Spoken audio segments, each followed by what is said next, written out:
guys, it's Jess from Peace Love Books, and today I'm here with a video that I am very excited but very nervous to be doing because I don't want to get anything wrong. I went on Twitter and I made a tweet saying that I wish we had more romances with fat characters happy about their bodies or something like that, and it got like over 3,000 likes and like 500 retweets. It did really well for considering I only have like a little over 3,000 followers on Twitter, and that stemmed from my reading of The Dare by Elle Kennedy because we finally had a plus size main character in that book. I can't remember Elle Kennedy having a plus size heroine, especially in her off-campus and Briar U series, but immediately she hated her body. She was constantly dieting. She was only eating salads and complaining about how she'd rather have a burger, but she can't because she's going to gain 20 pounds and she really need to lose the weight. And when like conflict would arise, she's like, oh, of course it's because I'm fat. And I'm just like, so I tweeted that because I'm frustrated. I want more representation of all different kinds of bodies, and I'm tired of having every single romance with the perfect girl. She's gorgeous, she's thin, she never has to work out because her metabolism's great, which was the previous book in that Elle Kennedy series, and I want a better representation. And the books in this video are going to be definitely trigger warnings for any kind of perception of your body, because some of these books do deal with girls who, I know one in particular, she has an eating disorder, and so a lot of them have bullying because of their weight. A lot of them have parents who are trying to help or like want them to be healthy and just are being too much. So keep that in mind if you're at all sensitive to that subject. Please be aware when I'm talking about these books. I'm nervous going into this topic because I am not a plus size person, so I don't want to offend anybody. I know a lot of plus size people have embraced the word fat to describe themselves, but I know a lot of people also hate that word and feel very sensitive when it comes to using the word fat. And so I asked on Twitter, what word do we use to talk about characters, male and female, who are not thin? And the question is, well, what size is that? Because even like, I don't even think we even have size 10 main characters in these books, and that's really frustrating. Why do we not have more representation of your average woman in romances? And it's really frustrating. And don't even get me started on the fact that these covers do not represent larger bodied women. Like, that makes me so mad, which is what happened with Elle Kennedy's new book. And it didn't really show that girl's body, but it was, you would not know that our girl was plus size if you didn't read the book. But I didn't know what to call it. Do I say fat main characters, plus size main characters, curvy main characters? Some people are sensitive to the word fat. Curvy implies what? Because you can be size 6 and have curves. So is that really what we want to be using? Plus size, in my experience, has always been when I talk about clothes. You go to the plus size section. In my own upbringing, I don't think I ever used plus size to describe a person, but that's my own personal experience. But it seems the consensus on Twitter is that people prefer the word plus size, or that is the least negative sounding word or least harmful word to use, because not everybody has embraced the word fat. And it's just a rough spot to be in. And then I'm like, is there a size cutoff to someone who can see themselves that way? Because like, I don't know. When we talk about bodies, there's just no consensus. We're finally getting some plus size, I want to say curvier, but even that's not the right word, so I don't even know how to talk about this. If you have any insight or what you've talked about, let me know. I know that there are some plus size booktubers who embrace the word fat and use that to describe it, but I know that's a sensitive word for a lot of people, so I don't know. So I'm going to use the word plus size in talking about these. There's the term BBW, which is, I think, big and beautiful women, that is used on Amazon when you're looking for a book, but then someone says it's kind of fetishizing the big-bodied woman, and I'm just like, I don't know what to do. So that's my whole spiel before getting into this video. I personally am going to use plus size because that's what most people told me to use on Twitter, and that word specifically had 0 negative responses, while curvy and fat did, so, and BBW. So I'm gonna go with plus size. If there's a different term you want me to use, let me know. If there's a different term you prefer, let me know. I'm gonna gonna get into it because I feel like we need more main characters who are normal. Like I said, I don't consider myself a plus size person. I'm not, okay? But I have cellulite, I have flab, my stomach is not flat, and so I want more of that in books. We don't have that. I don't remember the last time I read about a character talking about their cellulite in a book. And we're used to seeing these super skinny and beautiful, and I don't work out. My metabolism's just great, and I'm just like, okay. I work out every day, and I know that if I didn't work out every day, I would gain weight because that's how my metabolism works. And so I just want normal people to be in my romances, and the guys are a whole other story. Like, do we need heroes who always have six packs even though they are never seen working out? Or even if they are working out, why does every hero have to have a six pack? Do you know, how many guys do you know in real life who have a six pack and that have like a godlike body? Like, no.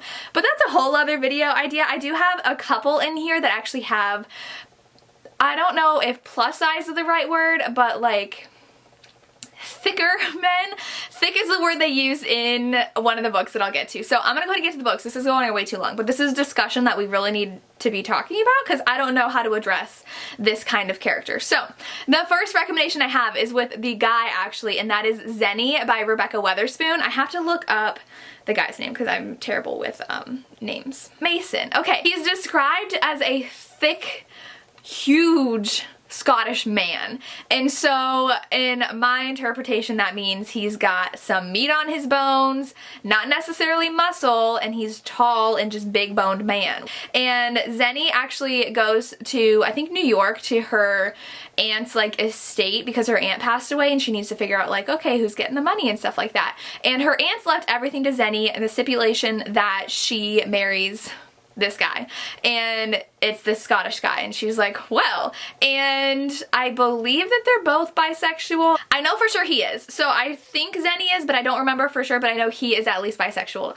and he is a larger main character, and he doesn't have that six-pack abs, but the romance is amazing. They end up getting married, so it's a marriage of convenience in order to get this money, and they're like, it's alright, we'll like divorce whenever, like, in a few months and we'll have the money, and they end up falling in love, and it's super adorable, and I love this book. And I don't remember her body type because I can't remember names when I read books, so I don't always remember when books have characters with that kind of body type. It just like the main plots in my head, but I don't remember the characters. So some of these I did look up on Goodreads and they were on specific lists, and I did some research to figure out if they were or not. So anyways, read Zenny. It's amazing. And at the end of this video I am going to have like 5 books that I haven't personally read yet but that I've heard are really great, so make sure you stick around to the end to get those that you haven't heard me talk about before, because the next one I've talked about a lot, and that is Get a Life Chloe Brown by Talia Hibbert and Take a Hint Dani Brown. So I'll talk about this one first.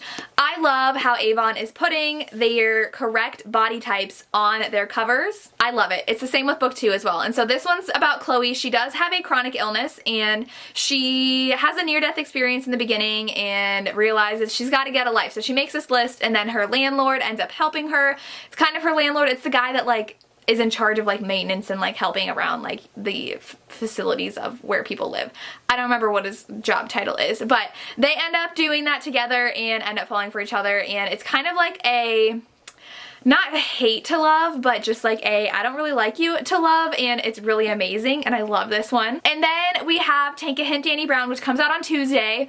I read this book a few weeks ago and I am dying for it to come out so everybody can read it. This is Dani's story, and she is bisexual and she is a professor. I don't know if she's working on her PhD. I don't remember specifically what it was, but the security guard at one of the buildings she teaches at has like this friendship with her, and so she drops off a drink for him, and he always gives her like a power bar because he knows she doesn't take care of herself, like because she's just like so scatterbrained a lot of the time with her work. And so there's a drill of some sort, and she gets stuck in the elevator, so he goes and saves her, and it goes viral, and then they decide to fake date. So this one's a fake dating, and I loved it. And both Chloe and Dani don't have any insecurities about their weight, which I really appreciate. It's just who they were, and they were embracing their bodies, and I love that, and we need more of that. And Zafir in Take a Hint, Danny Brown is just amazing.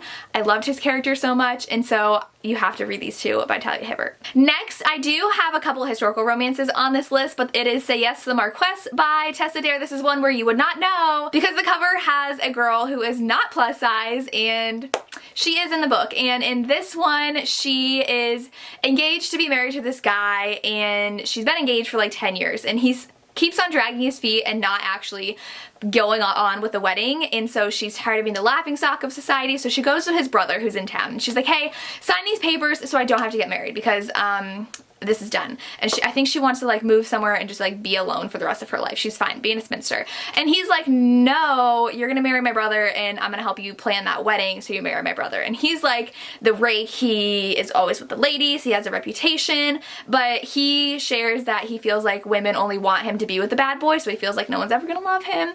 So adorable. And so they end up planning the wedding together, and she's still dragging her feet like it's not gonna happen, and he's like, no, it is. And they fall in love in the process, so it's kind of forbidden. And she is a plus-sized heroine, so she's got some curves on her, and I really love that, and I love this book as well. I will say, when you get into new adult romances with a plus-size main character, bullying is a huge theme that I've noticed in these. I have two on this list where there are some really crappy people who say really nasty things to them about their body weight, and that affects how they feel about themselves. So Weightless is the next one by Candy Steiner. Our main character, I read this a long time ago, so our main character in the beginning, I think like her boyfriend breaks up with her, and her friend group, she realizes, has been like saying things about her weight, and so she hires a personal trainer to help her lose weight, and it's their romance. And he is like a bad boy. He was a few years older than her in high school. That's all I remember, and it's her journey of learning to love herself and being by herself. There is something also with him, I think his name was Rhodes. Yeah, it is. There are some secrets with Rhodes and his past, and I remember really loving this. She had just graduated from high school, so she's in that kind of state where like, who am I? What do I want to do with my life? And I really enjoyed this one. The next one I have is an author that I believe has more plus-size main characters in other of her books, and that is Lesson in Thorns by Sierra Simone. This one's polyamorous. It's a group of kids who grew up together, and they were at this chapel, Thorn Chapel, where their parents were doing some things together, and then they're all reunited as adults, and there's kind of like, it's very atmospheric, so there's kind of like witchy paranormal stuff going on, so they're doing these like ceremonies and stuff, and it's polyamorous, so they're all kind of into each other. And I know for sure there's one character who is plus size, and I believe she's like a social media influencer. That was her character. Book 3 right here actually has a plus size woman on the cover, and I am obsessed with this cover. So there is representation in this book, and I really enjoyed it, and she's just really comfortable in her own skin, and I love that. Next I have Ruthless Night by Ashley Jade. This is book 2 in the series. You should read it in order. And this one, she is definitely plus size. Her mother is very hard on her about her weight, and so this one is very triggering if you are at all sensitive to that subject, so be aware going into it.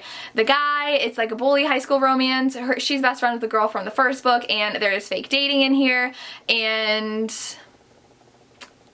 it goes on from there. He says something really, really mean to her in the beginning of the book, and then they don't talk to each other, and then they have to fake date for a specific reason and end up falling for each other, but it's really good, and he ends up being very sweet to her. And a lot of the end of the book has to deal with her and her weight, and there is excessive weight loss in here, and it's a big part of this book. So if you want that as part of your romance as a high school new adult bully romance, check this out. Next I have a historical romance where I don't remember our heroine being plus size, but all the lists that I was looking on Goodreads, it is. And I can kind of see it in the cover. It's The Highlander by Kerrigan Byrne. Our main character is running from something in her past, and so she takes on this identity as this governess for this Highlander who was some like lieutenant or something in the army, and he hasn't been home with his kids, and so they haven't really gotten proper training on how to be like in society. And so she comes in, it's a daughter and a son, and she gets along great with the kids, and it's really just her and the guy that are trying to get along, and him trying to get along with his kids because they're very distant from him because they don't know him and they're older, so they kind of feel things about the fact that he hasn't been around, and it's super adorable. I loved this so much. There's an age gap between them. It's the governess and the dad of the kids, which I absolutely love. And so if you want a historical romance that takes place in Scotland, she has a secret identity, read this. The last one I have is Brazen and the Beast, which I thought was, and I couldn't remember for sure, but I looked on Goodreads and people are saying that our main character, she is plus size and she is 29 and she wants to be taught in the ways of using her body. And from what I remember, she meets the main character love interest because he's like tied up in her carriage and he's one of the bare-knuckled bastards. So he kind of like runs the streets at nights with his brother, and he is actually like higher up in society, but he has this reputation of like protecting people and like helping people. And it's their romance, and I remember it being really sweet, but this one was a little bit slow for my taste, but it did pick up at the end. And I loved book 1 this series and I'm excited for book 3. But if you want a fun historical romance, read this. When I put that tweet out, everybody was telling me I have to read Olivia Dade. So she just released 40 Love, which is book 2 in the series. I don't know if they have to be read in order, but in this one, I'm pretty sure they play tennis. I guess they meet because our main character is in the water and rough waves take off her bathing suit top, and so she's half naked, calls out desperately, and enter Lucas Carlson, who is the flirty Swede in the water nearby, and I think he helps her, and he is a former top-level tennis pro, and he's giving lessons, and oh my gosh, this sounds so cute. And they have a few late night hands-on sessions together. Oh, this looks so good. Oh, and she's 40 and he's 26. And she is there for a 2-week vacation because she's an assistant principal back home. This sounds so good. I'm gonna have to buy it right away and read it. This sounds amazing. There's an age gap with an older heroine. She is a plus size heroine. It's a vacation romance. Like, can we get any more perfect? Olivia Dade is also coming out with a book called Spoiler Alert with Avon, and this comes out in October. I just requested it on NetGalley. Fingers crossed that they accept me. And this one is a fun romantic comedy set in the world of fan fiction. So this says it's a devoted fan goes on an unexpected date with her celebrity crush who secretly posting fan fiction online. So I guess he's a celebrity, but he secretly writes fan fiction online. That is so funny. And so our heroine has a secret fanfic life, and her cosplay hobby she hides from everybody. But not anymore, because she decides to post her latest creation on Twitter and it goes viral, and they get to meet. So this sounds really fun. Oh my gosh, it sounds so cute. I'm excited. I love the cover. Hopefully I get accepted. If not, I will be buying it in October. Everybody also told me to read There's Something About Sweety by Sandia Manon. I believe she is a track star, and I think there's a romance because there's a picture of them on the back, and that's all I know about this. I think her mom might be a little pushy about her weight. So it says that she loves her parents, but she's tired of being told she's lacking because she's fat. So she decides it's time to kick off the Sassy Sweety project, where she shows the world what she's really made of. That sounds adorable. I have this. I need to read it. I might be doing a reading vlog of some of these books soon. I was also told that One to Watch by Kate Stayman London is a really good plus size repped book. Has a plus size main character on the cover, and this is like a Bachelor-esque story. So she decides to be the next Bachelorette, or she's offered to be the next Bachelorette, because she questions this reality show like, where's your plus size rep, and they're like, oh, you can be our next contestant. And so I think that she gets to go on and date a bunch of guys and be basically on The Bachelor. I used to love The Bachelor. I've stopped watching when Colton became The Bachelor. I stopped because I was like, I can't anymore. So I used to be obsessed though. Like, I've watched since Deanna's season, and I watched it for a long time, but I'm excited to read this and see like the social media aspect, celebrity aspect of being a plus size woman. And the last one I have is by a British author, and it is called No Big Deal by Bethany Rutter. Our main character's name is Emily. She's 17. She's a senior in high school, and she's fat. She likes herself and her body, and she meets a guy and everything changes, and her mom's trying to put her on new diets every week. And it says the more she hangs out with this guy, he seems perfect, but then doubts start to creep in, so I don't know if something changes. So it just says this is a warm, inspiring debut YA novel about body positivity. So this sounds really fun. The cover's really cute, so I may be picking this up soon as well. And those are some recommendations for some romances with some plus size main characters. Let me know if you have any recommendations down below and your input on terminology we should be using when talking about these books. I would love to hear. As always, thank you so much for watching and have a good day. Bye.